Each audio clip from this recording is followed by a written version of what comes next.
Hi, I'm Peter Woolley, and today I've come to one of my favourite corners of the Peak District National Park. It's the Roaches. The Roaches is an impressive gritstone escarpment set in an area rich with natural geological features. Over there I can see Hen Cloud, and beyond I can see the jagged peaks of Ramshaw Rocks. For this sketch I've chosen a view looking over towards Hen Cloud, which is an impressive solitary peak in itself. The main thing when you're starting a sketch is to keep things simple. Start with simple lines, start with light lines, and don't feel you have to keep rubbing things out all the time. Okay, I'm going to start with, we've got a nice stone wall in the foreground here. And the first thing to say is that I'm going to begin very, very simply. I'm going to begin by getting the main shapes in first, not worrying too much about shading things in. I don't have to worry about that just at this moment. The main, most important thing is to position things. Decide where things are, how large they are, where they sit on the paper. Okay, that's the stone wall there. From behind the stone wall I've got the rocks sloping up at a diagonal like that. So I'm just keeping things simple. And here we have Hen Cloud, which is a solitary peak which just sits to the side of the Roaches itself. Just get the main shape of the rocks in there. Again, not worrying too much about the fine detail at this point. Alright, that slopes down there like that, and across the background we've got the hillside. Now, in reality, Hen Cloud just breaks through. It's very important that it breaks through that line. It does in reality. What I've done is I've accentuated it very slightly. I've exaggerated it. It's important for us to do that. It's all about positioning things and sizing things up and working out where they're going to be on the paper. It sounds obvious, but that's all it is. It's a series. We have a series of lines and a series of shapes and a series of tones.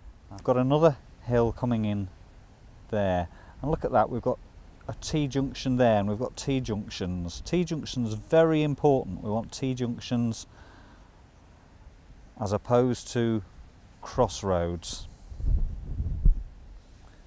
It's like building a wall.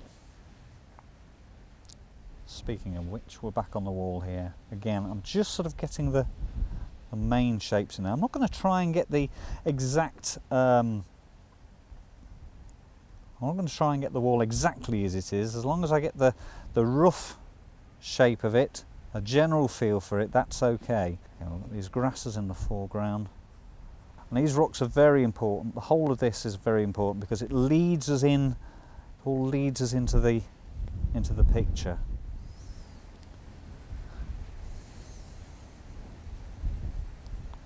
The sun's come out, that's nice. Well, let's position the sun. The sun is around about there, so I include that.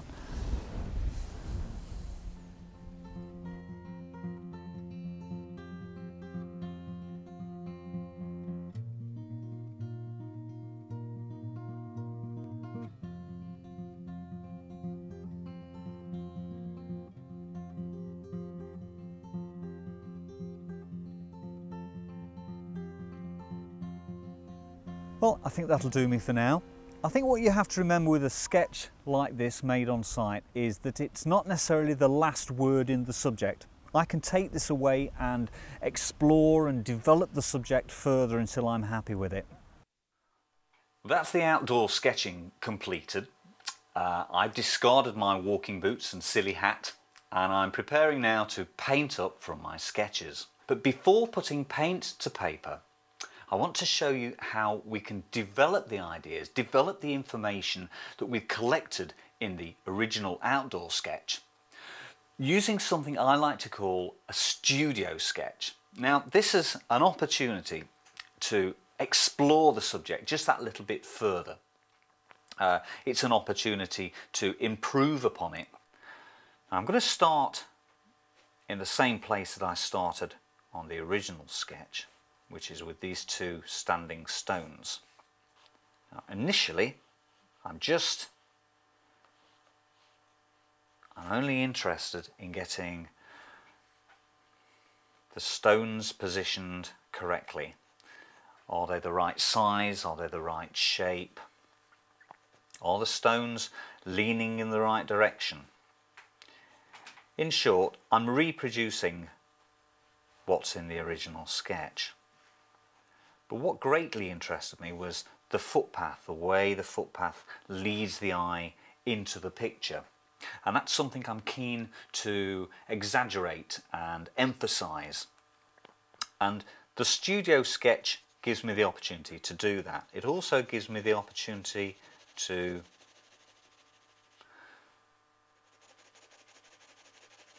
look at the tonal values within the paint, within the subject. You're probably thinking, why draw it out again when I've already done it once out in the field? It really is an opportunity to improvise a little bit. Nature is fantastic, but it doesn't always present itself in exactly the way we want to see it. Not when it comes down to producing a painting. A painting is a composition. A painting is a composition of lines and shapes and colours and tones, and we have to engineer it so that we make the best of our subject. So I'm working through here. I've got the angle of the rocks there, of the roaches, which I'm going to draw in. Again, it's still very sketchy, it's still very light. I'm going to work into that in a minute, just to build it up. Well, in the original sketch, the largest stone doesn't quite reach the line of Hen Cloud, and I'm looking at this and I'm thinking it would be rather nice for it to break that line slightly, so I'm going to do it. This is the beauty of the studio sketch. We can play around with our subject. Alright, we've got this line of trees here, which I'm going to stop short, making a little bit shorter, and we've got the line of the distant hills, which I'm going to put in there.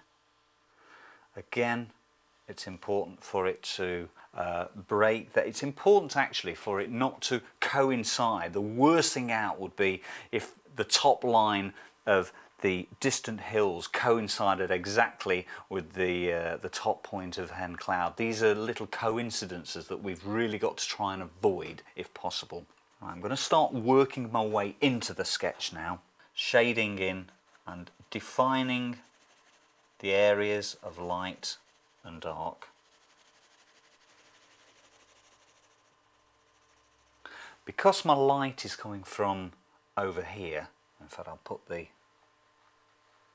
position of the sun in, I've got to make sure that the shadows, the lights and the darks are consistent. So I'm making sure that the wall here, for instance, is going to be in shadow.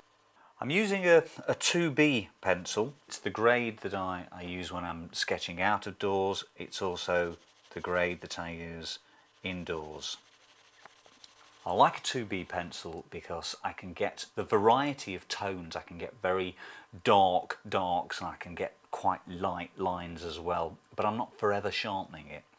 Anything harder, you just wouldn't get that intensity of tone. Okay, I've decided looking at this that this area here wants to be particularly dark, so let's do that. Again, the top of Hen Cloud, I'm just going to exaggerate that area there, make it a little bit darker. Now at this point I am improvising, I make no excuse for that. It's partly using the information that I have in the original sketch and partly what I have in my memory from the sketching trip. Don't overlook your memory as a sketching tool. It's not important that these particular rocks just here are exactly right. What is important is that they fit together in an interesting way on the paper.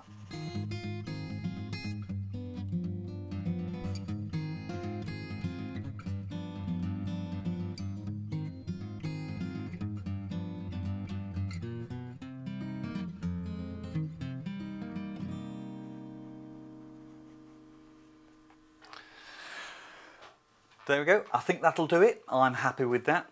I've explored the subject a little bit more, I've improvised in places, I've filled in a few of the gaps, and I think I'm ready to start painting.